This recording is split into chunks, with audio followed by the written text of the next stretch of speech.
একমাত্র কেবলমাত্র শুধুমাত্র আল্লাহ রসুলে পাককে আব্দ বা বান্দা বলেছেন। এর অর্থ হল রসুলে পাককে সফর করিয়েছেন শুধু রুহানি ভাবে আর দেহ সহ। তাহলে বোঝা গেল রসুল সফর করেছেন বডি নিয়া। কি নিয়া? বডি নিয়া। এই আয়াতে আল্লাহ তাআলা রসুলে পাককে মক্কা শরীফের মসজিদুল হারাম থেকে ফিলিস্তিনের বাইতুল মুকাদ্দাস পর্যন্ত মুহূর্তের মধ্যেই সশরীরে ভ্রমণের কথা কোরআন জানিয়েছে। কে জানিয়েছে? সবাই বলেন কোরআন। এবং 7 মহাকাশ ভেদ করে সিদরাতুল মুনতাহা পর্যন্ত ভ্রমণের প্রতি ইশারা করা হয়েছে। আপনারা এই পৃথিবীতে যত মহাকাশ যাত্রী আর নবযাত্রীর কথা শুনেছেন, কেউ কিন্তু 7 মহাকাশ ভেদ করে সিদরাতুল মুনতাহায় গিয়েছে, আরশে মুআল্লায় গিয়েছে, এমন ইতিহাস শুনেছেন? তাহলে পৃথিবীর শ্রেষ্ঠ সফল নবুচারী আমাদের কলিজার টুকরা প্রিয় রাসূল সাল্লাল্লাহু আলাইহি ওয়াসাল্লাম 7 মহাকাশ ভেদ করে সিদরাতুল মুনতাহা পর্যন্ত গিয়েছিলেন। একথা এই আয়াতে না থাকলেও কোরআনে কারীমের 53 নম্বর সূরা নজমের 13 থেকে 15 নম্বর আয়াতে এই কথা বলা আছে। রব বলেছেন, ওয়ালাকাদ রাআহু নাজলাতান উখরা ইনদা সিদরাতিল মুনতাহা ইনদাহা জান্নাতুল মাওয়া। রাসূলকে আল্লাহ বলেছেন, নিশ্চয় সে মানে মুহাম্মদ সাল্লাল্লাহু আলাইহি সাল্লাম তাকে অর্থাৎ জিবরাইলকে আরেকবার সশরীরে দেখেছিল পৃথিবীর শেষ প্রান্তের বড়ই কুল বৃক্ষের কাছে। অর্থাৎ রাসূল সাল্লাল্লাহু আলাইহি ওয়াসাল্লাম জিবরাইলকে সরাসরি দেখেছিলেন, সশরীরে দেখেছিলেন। কোথায়? পৃথিবীর শেষ প্রান্তরে যে কুল গাছ, বড়ই গাছ, এই বড়ই গাছের কাছে রাসূল জিবরিল আমিনকে সরাসরি দেখেছেন। সবাই বলেন সুবহানাল্লাহ। আল্লাহ বলছেন, ইনদাহা জান্নাতুল মাওয়া, আর এর পাশেই রয়েছে আমার জান্নাতুল মাওয়া। তাহলে জান্নাত মাটির নিচে না উপরে? বললেন না? সিদরাতুল মুনতাহা মাটির নিচে না উপরে? সবাই বলেন। জান্নাত নিচে না উপরে? উপরে। আল্লাহ বলছেন জান্নাত উপরে। ইনদাহা সিদরাতুল মুনতাহা, বলেছেন ইনদাহা জান্নাতুল মাওয়া, যেখানে সিদরাতুল মুনতাহা এর কাছেই জান্নাতুল মাওয়া। সিদরাতুল মুনতাহা নিচে না উপরে? উপরে। 7 আসমানের উপর প্রান্তে পিঠের উপরে এক বিশাল কুল বৃক্ষ আছে, বড়ই গাছ, তার কাছে আছে জান্নাতুল মাওয়া। সেখানে অবস্থানকালে রাসূল পাক সাল্লাল্লাহু আলাইহি ওয়াসাল্লাম সিদরাতুল মুনতাহার কাছে জিবরাইলকে আরেকবার আলহামদুলিল্লাহ সশরীরে দেখেছেন। খুব মনোযোগ দিয়ে শুনবেন। দেখা তখনই সম্ভব হয় যখন দর্শক এবং দর্শিত বস্তু এক স্থানে হয়। যে আমি এবং আপনারা এক জায়গায়, আমি আপনাদেরকে দেখতেছি, আপনারা আমাকে দেখতেছেন, নাকি না? দেখতেছেন না? কথা বললেন না কেন? আমি দেখতেছি, আমি চিটাগাঙ্গে, আপনারা নারিন্দায়। দেখা যাবে? সম্ভাবনা আছে? নাই?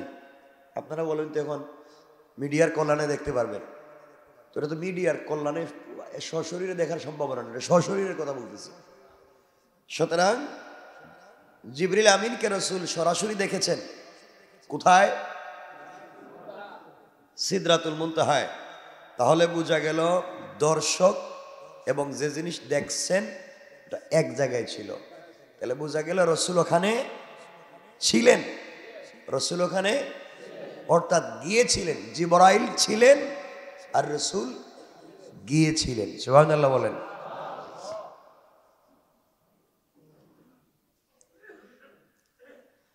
একথা কোরআনে আছে আর হাদিসে কথার বিশদ বর্ণনা পাওয়া যায়। খুব সংক্ষেপে শুনবেন। এখানে আকাশের গঠন প্রণালী আমরা জানব। আমাদের উপরের দিকে 7টি আকাশ স্তরে স্তরে সাজিয়েছেন আল্লাহ। প্রথম আসমান সম্পর্কে, যেটা আমাদের মাথার উপরে চোখে দেখা যায়, আসমান দেখা যায়নি, দেখছেননি? এটা কি আসমান দেখছেন না মেঘ দেখছেন? আসমান দেখলে বিমানে উপরে উঠলে দেখবেন নিচে দেখা যায়, দেখা যায় না? সব নিচে। দেখি বিমান কি আসমানের উপরে উঠছে? আল্লাহ বলছেন ইন্না যায়্যানাস সামাআদ দুনিয়া বিজিনাতিনিল কাওয়াকিব। আল্লাহ বলছেন আমি দুনিয়ার আকাশকে নক্ষত্ররাজি দ্বারা সুশোভিত করেছি, চমৎকার করে সাজিয়েছি। সুবহানাল্লাহ বলেন। প্রথম আকাশকে কি দিয়ে সাজিয়েছেন? নক্ষত্র তারকা দিয়ে সাজিয়েছেন। কে? জোরে বলেন কে? কথাগুলো বুঝবেন। অর্থাৎ দুনিয়া থেকে যে আকাশ খালি চোখে দেখা যায় রাত্রবেলা অথবা দিনের বেলা, যদি আকাশ মেঘাচ্ছন্ন না থাকে, আমরা যে আকাশটি দেখতে পাই, এই আকাশকে আল্লাহ সাজিয়েছেন কি দিয়ে? নক্ষত্র দিয়ে। পড়েন সুবহানাল্লাহ। এক একটা নক্ষত্র পৃথিবীর চাইতে ছোট। বলেন, দেখতে কি মনে হয়? শুধু ছোট না এতটুকু? আল্লাহু আকবার বললেন না? পৃথিবীর যে গ্রহ, এই গ্রহ থেকেও এক একটা তারকা অনেক অনেক বড় তৈরি করেছেন কে? আল্লাহ। দুনিয়া থেকে যে আকাশটি দেখা যায় তার নাম প্রথম আকাশ। এই আকাশটি কিসের মতো গোল? ফুটবলের মতো। কিসের মতো? বা ডিমের মতো। ফুটবলই ধরে। মনে রাখেন, প্রথম আসমানটা এভাবে গোল। কিসের মতো? সবাই বলেন না, ফুটবলের মতো। কিসের মতো? খুব বুঝবেন। ফুটবলের ভিতরে কি থাকে? ফাঁকা থাকে না? গড়বাড়ি আছে? মসজিদ মাদ্রাসা আছে? কি আছে? ফাঁকা। আপনারা তো গ্যাস দিয়েছেন খালি থাকার কারণে। এটা কি? ফাঁকা। সবাই বলেন কি? ফাঁকা। এই যে একটা বল, বলের ভিতরটা ফাঁকা। এই ফাঁকা জায়গায় কি আছে? আল্লাহ বলছেন এই ফাঁকা জায়গায় আছে সূর্য, গ্রহ, নক্ষত্র, যা আছে সব কিছু এই ফাঁকা জায়গায় আল্লাহ দিয়েছেন। পড়েন সুবহানাল্লাহ। তাইলে প্রথম আসমান একটা ফুটবলের মতো। তাহলে আসমান কি এভাবেই না এভাবেই? এভাবেই, গোল না? তাহলে এদিকে আছে, এদিকে আছে, এদিকে আছে। তাহলে আমরা এর কি ভিতরে? আসমানের? বলেন আসমানের নিচে কয়, ভিতরে কোন? বলেন ভিতরে না? আমাদের এদিকেও আছে। ফুটবল কি শুধু উপরে থাকে না নিচেও থাকে? সব জায়গায় থাকে। তাহলে আল্লাহ বলছেন এই আসমান যে গোল, তার ভিতরে আছে পৃথিবী, সূর্য, গ্রহ, নক্ষত্র এবং সব কিছু বেলুনের মতো ভিতরে উড়তেছে। সুবহানাল্লাহ। তো আসতে বললেন? কে বলেছেন? আওয়াজ করে বলেন কে? তাহলে দেখেন, তাহলে আমরা বোঝা গেল প্রথম আসমানের পেটের ভিতরে। প্রথম আসমান কত বড় চিন্তা করেন, যার ভিতরে পৃথিবী, যার ভিতরে গ্রহ, যার ভিতরে নক্ষত্র। আপনারা আরো যত গ্রহ চিনেন, বুধ, শনি, সবগুলোর ভিতরে আল্লাহ বলতেছেন সবগুলোর পেটের ভিতরে উড়তেছে। উঠতেছে বুঝলেন কেমনে? সহজ করে বুঝাইয়া দিই। বাসতেছে, উঠতেছে। কেন বললাম? কারণ জানেন পৃথিবীর সৃষ্টির সকল গ্রহ তার কক্ষপথে চলে। সুবহানাল্লাহ বললেন না? চলে। তাহলে পৃথিবী একটা গ্রহ, পৃথিবী একটা, সে চলে না চলে না? চলে। সূর্য একটা, সে চলে কি চলে না? সব তার পথে চলে।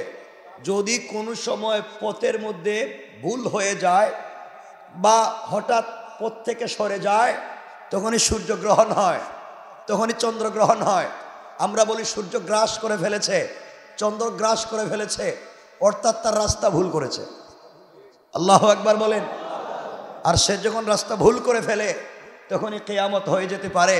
ভুল করে যদি সঠিক পথে না আসে তখনই সংঘর্ষ হয়ে যায়, তখনই কিয়ামত হয়ে যাবে। আল্লাহু আকবার বলেন।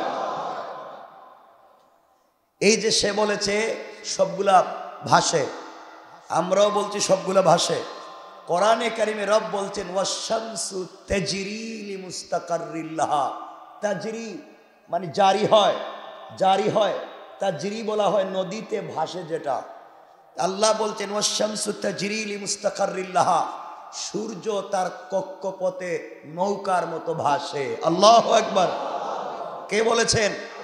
আরো জোরে বলেন কে? আর বর্ণনা করতেছেন কে? মুহাম্মদুর রাসূলুল্লাহ। তাহলে পৃথিবীর সবথেকে বড় বিজ্ঞানীর নাম কি? বলেন বিশ্বনবী। বলেন পৃথিবীর মহাবিজ্ঞানীর নাম কি? বিশ্বনবী। আর তাকে বিজ্ঞান শিক্ষা দিয়েছেন স্বয়ং আল্লাহ। আল্লাহু আকবার বলেন। এখানে কোনো ভুল নাই, কোরআনকে শিখো। তাহলে পৃথিবী একটা গোল বস্তু, এই আসমান একটা গোল বস্তু, এর ভিতরে আছে গ্রহ, নক্ষত্র, পৃথিবী, সূর্য বলতে যা আছে সব। এই জন্যই আমরা বলে থাকি পৃথিবীর চারিদিকে সব থেকে বেশি পানি কি? পানি না? পৃথিবীর নিচে কি পানি না? পানি, পানি, সব পানির উপরে ভাসতেছে। তা আল্লাহ যে বলছেন সব ভাসতেছে, উড়তেছে, তাহলে পানি আছে না নাই? আচ্ছা, মনে রাখবেন এই যে গোল প্রথম আসমান, এই প্রথম আসমানের এই জায়গাটা ফাঁকা, আর এই যে এটা হচ্ছে দ্বিতীয় আসমান। সুবহানাল্লাহ বলেন। তো আপনারা বলবেন এভাবেই, আমি যেভাবে দেখালাম এভাবেই কেমনে? প্রথম আসমান গোলই তো, এটা ধরেন গোল, এটা বলেন বল, এটা প্রথম আসমান। দ্বিতীয় আসমান কোথায়? এর উপরে, এর উপরে। কে বলছে? কই আল্লাহ কইছেন? কিছু কইলাম না আমি, এরা আল্লাহর নামে কয়ে ফেলাইতেছে। আপনারা তো বুঝেন না। এটা হচ্ছে প্রথম আসমান, আর দ্বিতীয় আসমান হচ্ছে এই যেভাবে, মানে দ্বিতীয় আসমানের পেটে হচ্ছে প্রথম আসমান। সুবহানাল্লাহ বললেন না? এটা হচ্ছে প্রথম আসমান, আর এই হচ্ছে দ্বিতীয় আসমান। মানে প্রথম আসমানকে দ্বিতীয় আসমান তার পেটে ঢুকাইয়ে রেখে দিয়েছে। আল্লাহু আকবার। এই সৃষ্টি করেছেন কে? এত সুন্দর নিপুণ হাতের তৈরি কার? আল্লাহু আকবার বললেন না? আল্লাহ বলছেন দ্বিতীয় আকাশটি ফুটবলের মতো গোল হয়ে প্রথম আকাশকে তার পেটের ভিতরে নিয়ে রেখেছে। আল্লাহু আকবার। তৃতীয় আকাশ দ্বিতীয় আকাশকে তার পেটের ভিতরে রেখেছে। এইভাবে একটির পর একটি আকাশ পরবর্তী আকাশের পেটের শূন্যতার ভিতরে ভাসতেছে। তাহলে বোঝা গেল পৃথিবীর সব ভাসে। আল্লাহু আকবার বললেন না? কথা কি আমার বুঝতেছেন? যারা সায়েন্সের স্টুডেন্ট তারা কি বুঝো আমার কথা? পৃথিবীর সব ভাসে। তাহলে প্রথম আসমানও ভাসে, দ্বিতীয় আসমানও ভাসে, তৃতীয়, চতুর্থ, পঞ্চম সব ভাসে। তার কক্ষপথে একটা আরেকটার পেটের ভিতরে এইভাবে চমৎকার করে গোল করে সাজিয়েছেন কে? নিচে কোনো খুঁটি নাই, এই খুঁটিবিহীন চমৎকার করে সাজিয়ে উড়ন্ত বেলুনের মতো, উড়ন্ত বেলুনের মতো উপরে রেখে দিয়েছেন। উপরে বলতে কি সব জায়গায় উড়ন্ত বেলুনের মতো রেখে দিয়েছেন কে? তার নাম কে? তিনি আমাদের কি? আল্লাহু আকবার। এইভাবে এক একটা আকাশ সাজানো, এক একটা আকাশ থেকে আরেকটা আকাশের দূরত্ব কতখানি এটা বোঝাবার সময় তো আমাদের নাই, সময় কমে যায়। প্রত্যেকটি আকাশ যে কতখানি পুরু, মানে পুরু বলতে কি কি মোটা মোটা করা, এই যে পুরু, এক আসমান থেকে আরেক আসমান কতটুকুন পুরু মোটা, এটা একমাত্র আল্লাহ ছাড়া এখনো পৃথিবীর কেউ জানে না। আল্লাহু আকবার বলেন। এগুলা করতে করতে ধরেন এটার নাম ষষ্ঠ আসমান, আর এটা হচ্ছে সপ্তম। এই সপ্তম আসমানের পিঠের উপরে আল্লাহ রব্বুল ইজ্জত ওয়াল জালাল এই যে এখানে একটা ঘর বানিয়েছেন, এই ঘরের নাম বাইতুল মামুর। সুবহানাল্লাহ বলেন। তাহলে 7 আসমানের পিঠের উপরে একটা ঘর বানিয়েছেন, তার নাম। আর এই 7 আসমানের উপরের ঘর থেকে ডাইরেক্ট নিচে 7 আসমানের নিচে একটা ঘর বানিয়েছেন, যার নাম বাইতুল্লাহ। আল্লাহু আকবার। কে বানিয়েছেন? এত সুন্দর ডিজাইন করা কারিগর কে? আল্লাহ। আসমানের উপরে 7 আসমানের উপরে যে বাইতুল মামুর, এখানে ফেরেশতারা তওয়াফ করে। আল্লাহর রাসূল বলেছেন, যেই ফেরেশতারা পৃথিবীতে, যেই ফেরেশতারা তার কিয়ামতের আগে জিন্দেগিতে একবার তওয়াফ করেছে, কিয়ামতের আগে আরেকবার তওয়াফ করার সুযোগ পাবে না। এর অর্থ হলো প্রতিদিন কোটি কোটি ফেরেশতারা তওয়াফ করতেছে, তার ঘুরতে আছে, সেই তওয়াফ শেষ হয়ে আরেকবার যে আসবে, এতে হাজার হাজার বছর চলে যাবে, কিয়ামত হয়ে যাবে, দ্বিতীয়বার সুযোগ পাবে না। আল্লাহ বলেন, এত এত রহমতের ফেরেশতা আমি তৈরি করে রেখেছি। পড়েন সুবহান।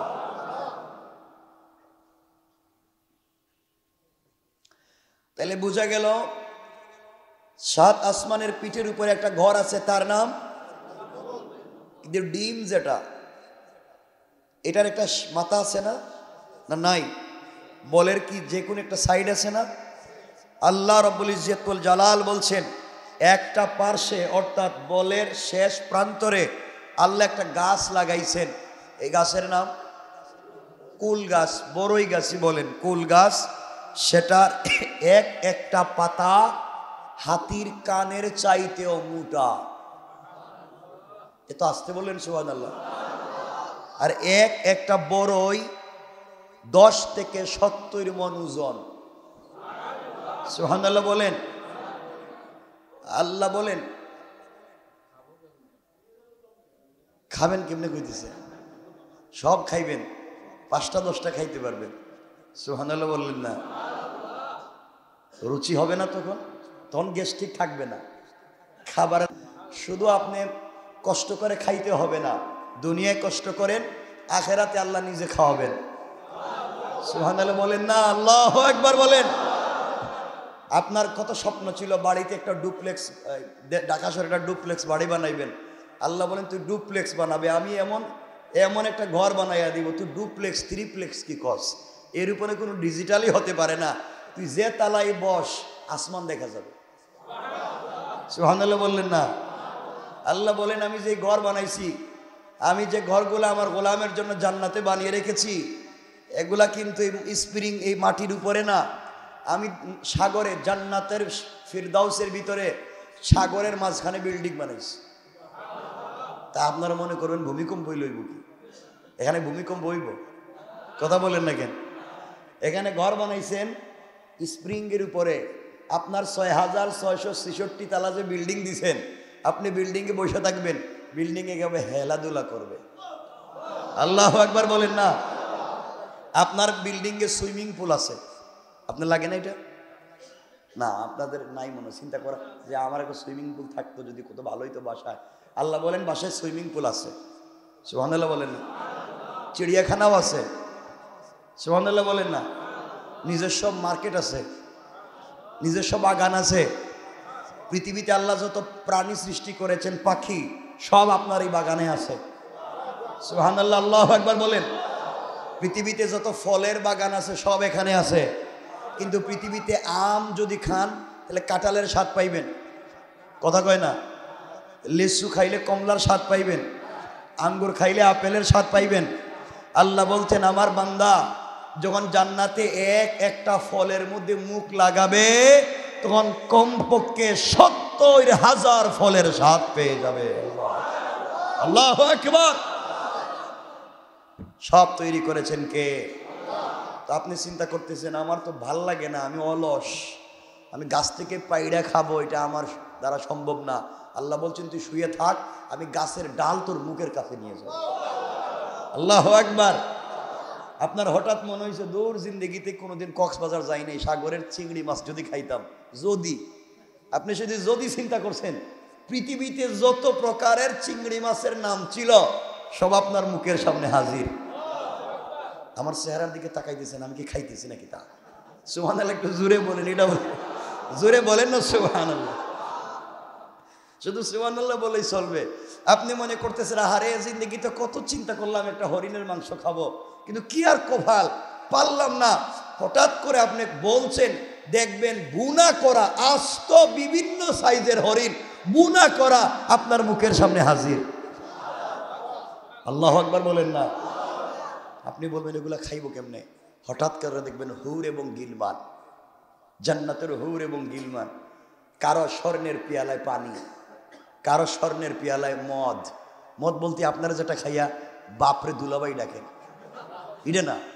আল্লাহ বলছেন শারাবান তাহুরা, পবিত্র পানীয়। আল্লাহু আকবার। যা খাইলে খারাপ লাগে না, বরং আরো ভালো লাগে। আল্লাহু আকবার। কারো হাতে মদ, কারো হাতে দুধ, কারো হাতে মধু, কারো হাতে পানি, কারো হাতে মিশকে আম্বর, সব নিয়ে দাঁড়িয়ে আছে যে স্যার কি লাগবে, কোন কি লাগবে। সারা জিন্দগি পাবলিকের দাঁড়ায় দাঁড়ায় স্যার কইছেন, স্যার আজকাল কি এমন হয়েছে আমরা এমন তেল মারি 1 মিনিটে স্যারের সামনে দাঁড়াইয়া 59 বার স্যার কয়। কথা কোন স্যার স্যার স্যার, এ যতক্ষণ স্যার কইছে মূল কাজই কইতে পারে না। এগুলা নাই, খালি স্যারই কয়। তো যাক, আমাদের কথা লম্বা হয়ে যাচ্ছে। আপনি জান্নাতে গেছেন, মনে হয়েছে আপনি যদি পাখির মাংস গুস্ত যদি একটু খাইতেন, কত সুন্দর পাখি পাখি উড়ে যায়। আল্লাহর কাছে শুধু মনে মনে চিন্তা করছেন, দেখবেন পুরা পাখির পাল পুরা ভুনা হয়া আপনার সামনে হাজির। আপনি বলছেন আমি হাত লাগাই খাইতে পারবো না, আমার হাতে ময়লা লাগবে। আল্লাহকে খাইস না, আমি খাওয়াইয়া দিতেছি। সুবহানাল্লাহ বললেন না? আপনি বললেন খাওয়ার পরে তো আমার এখানে কোনো ওয়াশরুম নাই, কই যাবো? আল্লাহ বলেন যাওয়া লাগবে না, এটার ব্যবস্থা আমি করে রাখছি। তুই যদি সব খায়া ফালাস, একটা ডেকুর দিবে, সব ঠিক হয়ে যাবে। সুবহানাল্লাহ বললেন।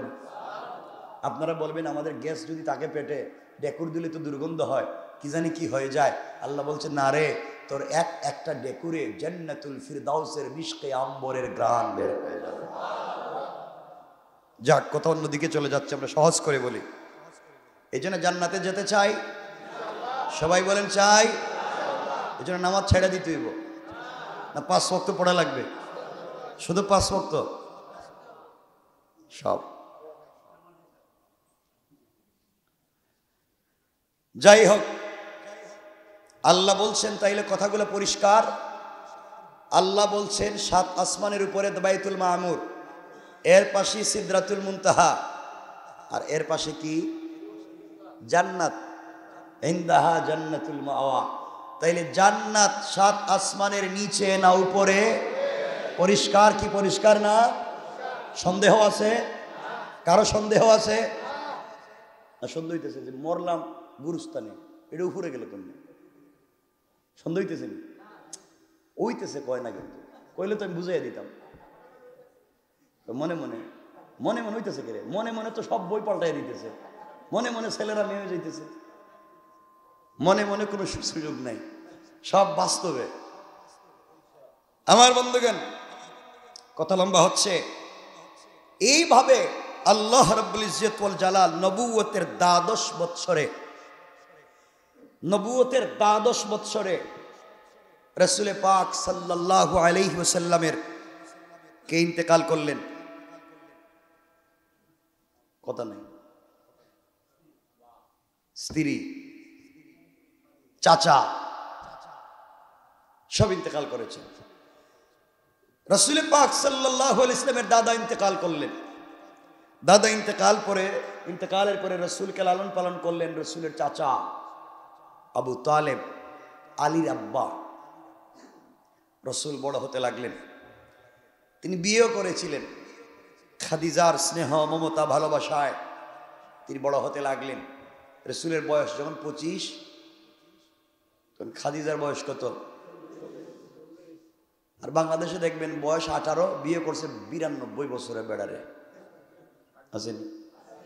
হ্যাঁ, এখন বইও লেখে। আহারে, মানুষ পড়ালেখা করে পিএইচডি করেও বই লিখতে পারে না। এখন দেখবেন হে আকাম কুকাম করছে, হেও বই লেখে। এটাও চলে, ঠিক কিনা? আমাদের রুচিবোধ কোথায় চলে গেছে? আল্লাহ মাফ করো, বলেন আমিন। যাক, তাহলে বলতে চাইলাম রাসূল সাল্লাল্লাহু আলাইহি ওয়াসাল্লাম যেই বছর মেরাজে যাবেন, এই বছর চাচা ইন্তেকাল করেছেন। চাচা ইন্তেকালের কয়েকদিন পরে নিজের স্ত্রী, কলিজার টুকরা স্ত্রী, যিনি ছিলেন মক্কার সবথেকে বড় ধনী এবং ব্যবসায়ী, সুবহানাল্লাহ বলেন না, তে নবীজির স্ত্রী ব্যবসা করছেন। কারণ হুজুরের বউ ব্যবসা করলে সমস্যা কি? হ্যাঁ, হুজুর ব্যবসা করলেই কয় হুজুরের কোনো ইলিম নাই, ব্যবসা করতে গেছে কেন? রসুলের স্ত্রী ব্যবসা করেছেন এবং মক্কার সবথেকে বড় সফল ব্যবসায়ী ছিলেন, সুবহানাল্লাহ বললেন না। এবং রসুলও নিজের স্ত্রীর ব্যবসার ম্যানেজার ছিলেন, সুবহানাল্লাহ বললেন না। আর ওই ব্যবসা করতে গিয়ে খাদিজা আমানতদারির প্রমাণ পাইলেন রসুলের কাছে। এরপরে তিনি নিজে বিয়ের প্রস্তাব দিলেন। এত আসতে বললেন। এজন্য আজকালকে বিভিন্ন অফিস আদালতে যারা জব করে, তারা তাদের বসকে আমানতদারি দেখাইয়া চলতে পারতো, কিন্তু 2-4 দিন থাইকেই দেখবেন বেচারার মেয়েরে নিয়ে পলায়ন করছে কক্সবাজার। এটা তো ঠিক না। আপনি আমানতদারি রক্ষা করবেন, আপনাকে ইনসাফ এবং আমানতদারি রক্ষা করতে হবে।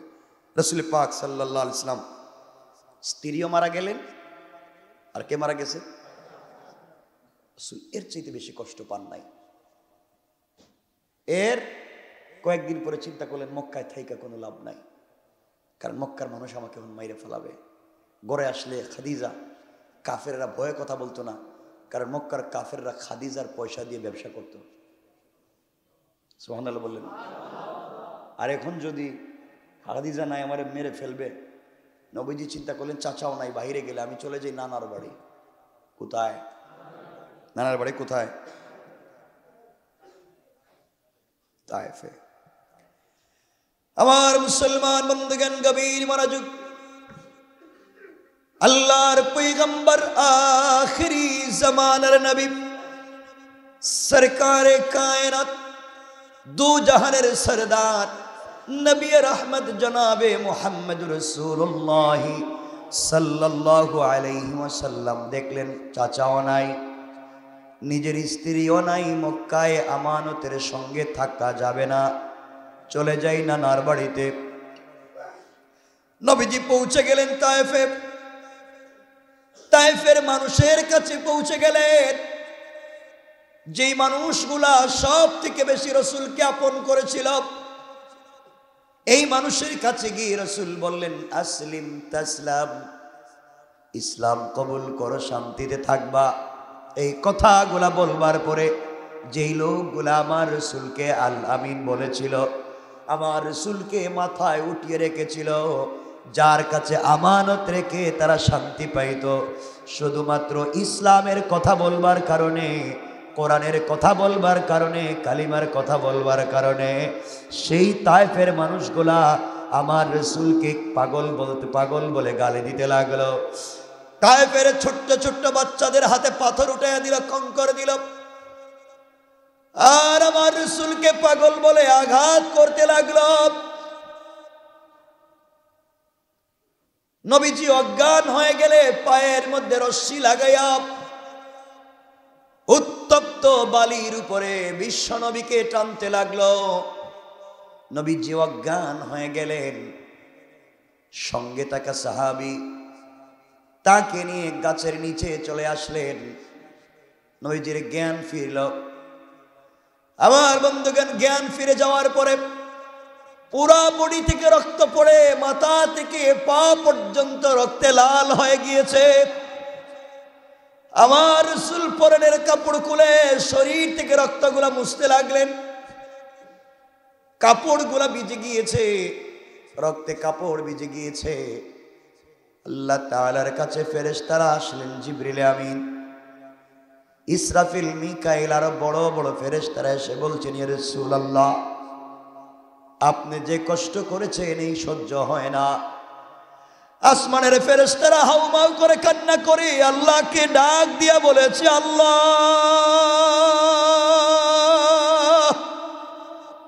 যাকে উপলক্ষ করে আপনি সব সাজিয়েছেন, বন্ধুর সামনে বন্ধু নির্যাতনের শিকার হয়, আল্লাহ তোমার কি একটু কষ্ট লাগে না? আয় আল্লাহ, নবীজির শরীরের ব্যথা সহ্য হয় না। যে শরীরে মশা মাছি বসা হারাম, এই শরীর থেকে রক্ত ঝরে পা পর্যন্ত লাল হয়ে যায়।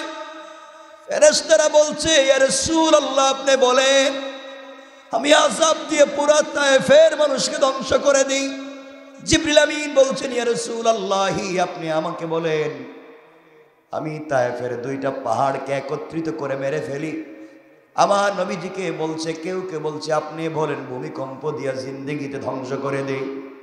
আমার নবীজি বললেন, আল্লাহুম্মা গফির লিকওমি ফাইন্নাহুম লা ইয়ালামুন, আমি আমার জাতিকে ক্ষমা করে দিয়েছি, তারা বুঝে নাই, বেয়াদবি করেছে। তোমরা যদি তাদেরকে মেরে ফেলো রে, বলো না কার কাছে কালিমার দাওয়াত নিয়ে যায়। আল্লাহু আকবার, জুড়ে বলো। সবাই মিলে যেই মানুষটাকে মারল, এই মানুষটা এবার হাত উঠে কান্না করে আল্লাহকে ডাক দিয়া বলেছে, আল্লাহ, তোমার কদমে সেজদায় পড়ে আমি মন্দ বলছি, মুহাম্মদ বলছি, আল্লাহ রাগ কইরো না, তুমি রাগ করে তায়েফের মানুষকে মেরে ফেলো না, তোদেরকে ধ্বংস করে দিও না। আমাকে আঘাত করেছে, সহ্য করেছি। এরা হয়তো আজকে বুঝে নাই, কিছুদিন পরে তাদের সন্তানরা জন্ম নিবে, ওই সন্তানেরা হয়তো তোমার কালিমার দাওয়াত নিয়ে পৃথিবীতে ঘুরে বেড়াবে। সুবহানাল্লাহ, জুড়ে পড়ে। কেমন ছিলেন তোমার আমার রাসূল? এখানে লম্বা আলোচনা। এমন সময়ে রাসূলের পা থেকে মাথা পর্যন্ত রক্তে লাল হয়ে গিয়েছে, শরীর থেকে রক্তগুলা মুছতে লাগলেন। এমন সময় আমার রাসূলের পা মুবারকের নিচ থেকে, এভাবে পা মুবারকের নিচে এক ফোঁটা রক্ত, তার পায়ে ছিল চামড়ার মোজা, পুরাটা মোজা রক্তে ভরে গিয়েছে। পায়ের নিচে এক ফোঁটা রক্ত এভাবে লটকে আছে, যেন মাটিতে পড়ে যায়। নবীজির পা মাটিতে আছে, এইভাবে রক্ত লটকে আছে, যেন পড়ে যায়। আল্লাহ ডাক দিয়া বলছেন, জিবরাইল, এবার বলো তুমি কোথায়? জিবরাইল বলছেন, আল্লাহ, আমি সিদরাতুল মুনতাহায়। আল্লাহ বলছেন, তুমি কি দেখেছো আমার বন্ধু হাবিবুল্লাহ কোথায় রে? জিবরিল আমিন বলছেন, আল্লাহ আপনি জানেন কোথায়। আল্লাহ বলেন, আমার বন্ধু এই মুহূর্তে তায়েফের জমিনে।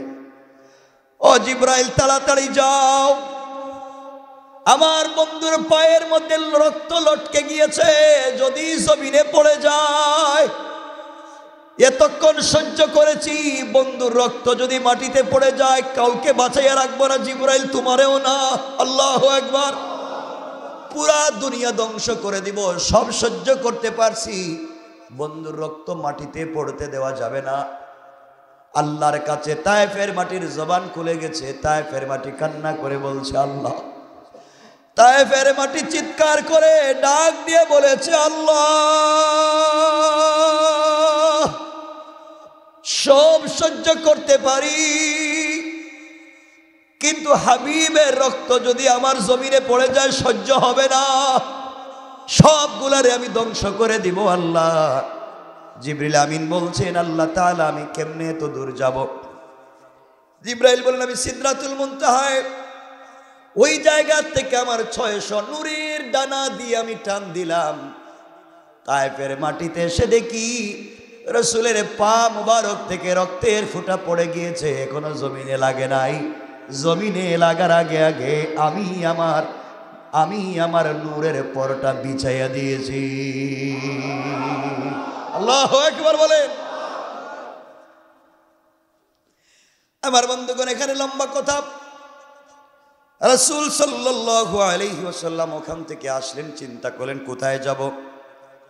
আমার বন্ধুগণ, নবুয়তের 12 বছরের 26 রজব দিবাগত রাতে অথবা অন্য অন্য রাত, অনেকগুলা মতভেদ আছে, অধিকাংশ মত 26 রজব দিবাগত রাতে তার ঘনিষ্ঠ আতিয়া উম্মে হানির ঘরে তিনি ঘুমন্ত ছিলেন।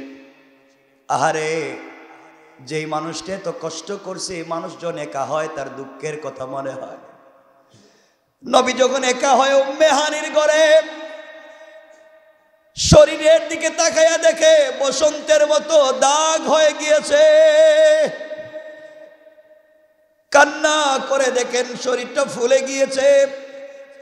আল্লাহকে ডাক দিয়া বলেছেন, আল্লাহ তুমি আমাকে হাবিবুল্লাহ বানিয়েছো, বন্ধু বানিয়েছো। বন্ধুর সামনে মায়ের খায়, বন্ধু কোনো জবাব দেয় না। কেমন বন্ধু আল্লাহ, এই বৎসরে তুমি আমার চাচাকেও নিয়ে গেলা, এই বৎসরে আমার স্ত্রীকেও নিয়ে গেলা, এই কষ্ট আমার সহ্য হয় না। আবার আমি তায়েফের মানুষ আমাকে আঘাত করলো, কার কাছে বলবো? কে আমার কথাগুলা শুনবে? পৃথিবীতে কেউ নাই। আল্লাহ রাব্বুল ইজ্জত ওয়াল জালাল বুঝাতে চাইলেন, বন্ধুর পরিচয় বিপদে পড়ে গেলে বন্ধু সান্ত্বনা দেয়, তার নাম বন্ধু। আল্লাহ রাব্বুল ইজ্জত ওয়াল জালাল বলছেন, জিবরাইল আর সহ্য করা যায় না রে জিবরাইল, যেই বন্ধু এত কষ্ট করছে, যেই বন্ধুকে আঘাত করছে, মাও নাই, বাপও নাই, স্ত্রীও নাই, চাচাও নাই, দাদাও নাই, এই লোকটার কেউ নাই, একমাত্র আমি আল্লাহ ছাড়া। যাও জিবরাইল যাও, এই মুহূর্তে বন্ধুর কাছে পৌঁছে যাও, সংবাদ দিয়া দাও আমি আল্লাহ বন্ধুর জন্য আরশে আজিমে অপেক্ষা করতেছি, বন্ধু যেন বন্ধুর বাড়িতে চলে আসে। আল্লাহু আকবার বলেন। বন্ধু যেন বন্ধুর বাড়িতে যায়, সান্ত্বনা দিব। দুইজন ফেরেশতা আসলেন, হযরত রাসূলে পাককে ঘুম থেকে উঠালেন, হাতিমে কাবায় নিয়ে গেলেন, কাবা হাতিমের ভিতরে নিয়ে গেলেন। সেখানে নিয়ে গিয়ে তার সিনাকে কেটে ফেললেন, কল্ব বাহির করলেন, আবার কল্বটাকে চিরিয়ে সিনা কাটলেন, ভিতর থেকে কল্ব বের করলেন। এরপরে কল্বটা কাটলেন, তার ভিতরে কালো যেন কি বের করে ফেলে দিলেন। তারপরে জমজমের পানি দিয়ে কল্বটাকে ধুইলেন, আবার যথাস্থানে রেখে দিলেন। সোনার তস্তরিতে ভরে তারা ঈমান এবং হিকমত এনে সিনার ভিতরে ঢেলে দিলেন, সিনা জোড়া লাগাইয়া দিলেন। মুহূর্তের মধ্যেই রসুলের ভিতরে আগে যে কষ্ট ছিল, সাথে সাথে সব কষ্ট দূর হয়ে যায়। সুবহানাল্লাহ বলেন। বন্ধুর বাড়িতে যাওয়ার মতো শরীর, মন, দেহ মন ঠিক হয়ে গেল। এখন বন্ধুর বাড়িতে যাবেন, কারণ মন খারাপ থাকলে তো ওখানে গিয়ে কথা বলা যাবে না। কি বলেন আপনারা? যে আল্লাহ রসুলকে হাবিব বানিয়েছেন, আজকে বন্ধুর সাথে বন্ধুর পরিচয়। কেন আজকে রসুলকে নিয়ে যাচ্ছেন? মেরাজের কারণ আছে।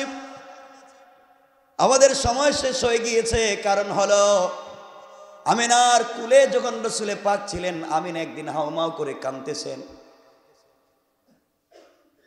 চাচা এবং দাদা এসে বলছে, না আমিনা তুমি কান্না কেরকম, আমার বাতি জানিয়ে নাতি নিয়া। আমিনা বলছেন, সব বাচ্চাদের বাপ আছে, বাপ বাচ্চাকে কোনো জায়গায় ঘুরতে নিয়ে যায়।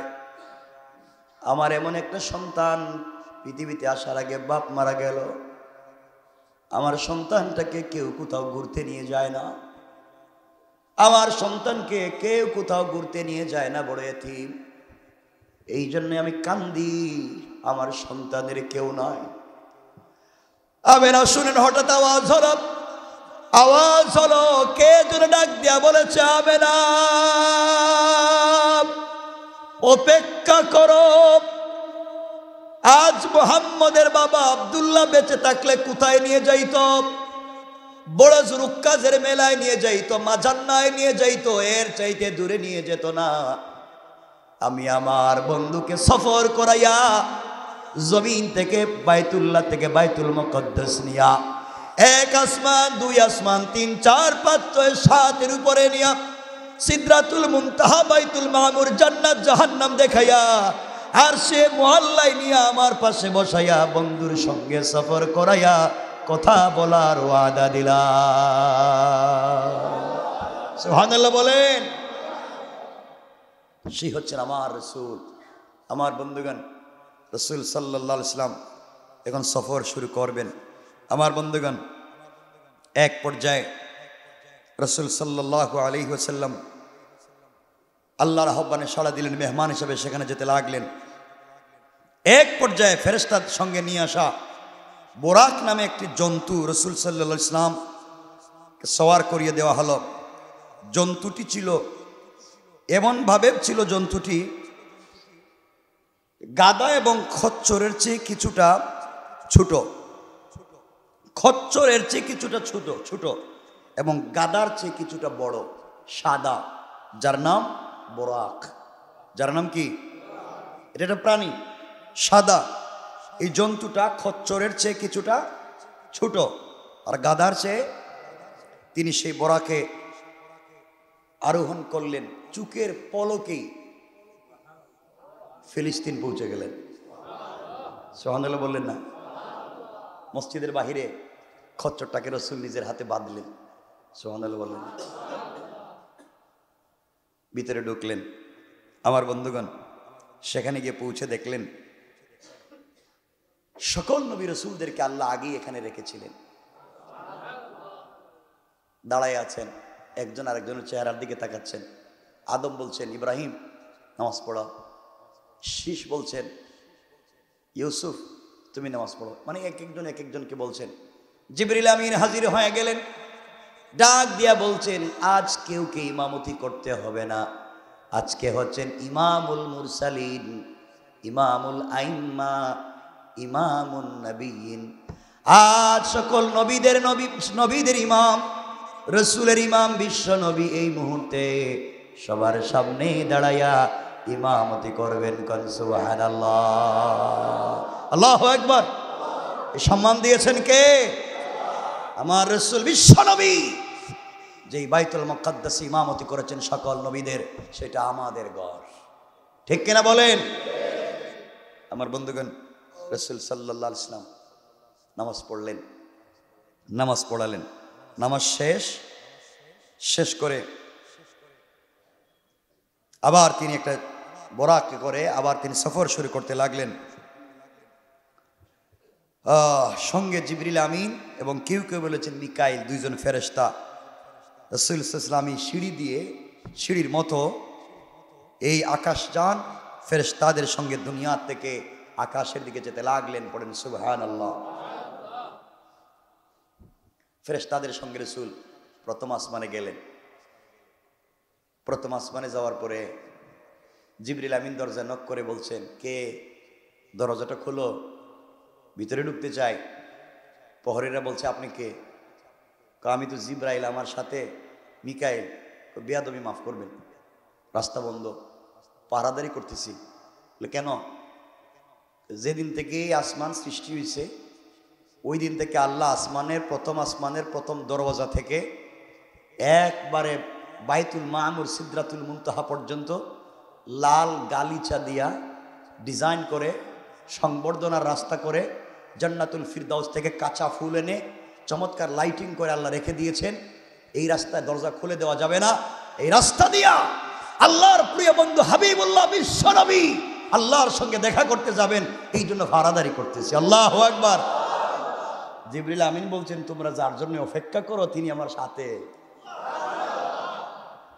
ফেরেশতারা লোভ সামলাইতে পারলেন না, যারে দিয়ে এত কিছু তারে দেখা তো লাগবেই। দরজা খুলে দিলেন, আহলান সাহলান জানাইয়া দিলেন। রাসূল উঠে আসমানের গেটের দিকে এভাবে তাকাইতেছে, এদিকে তাকাইতেছে।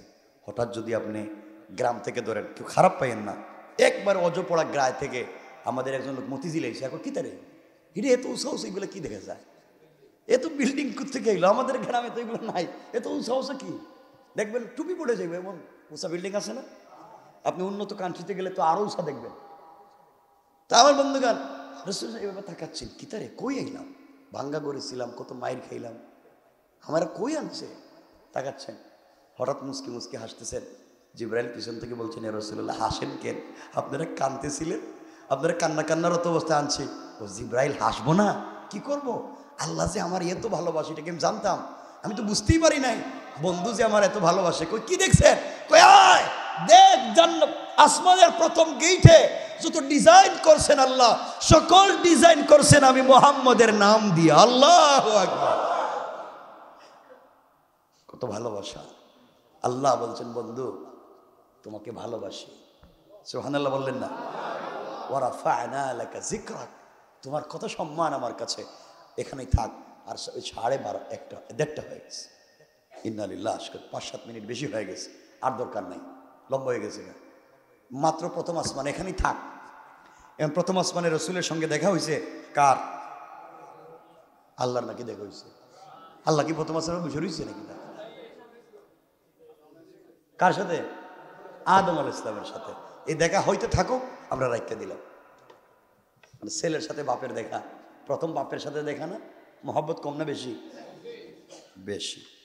এখানেই থাক আজকে, আজকে বাদ ইশা তাফসিরে বসবো, আসবেন।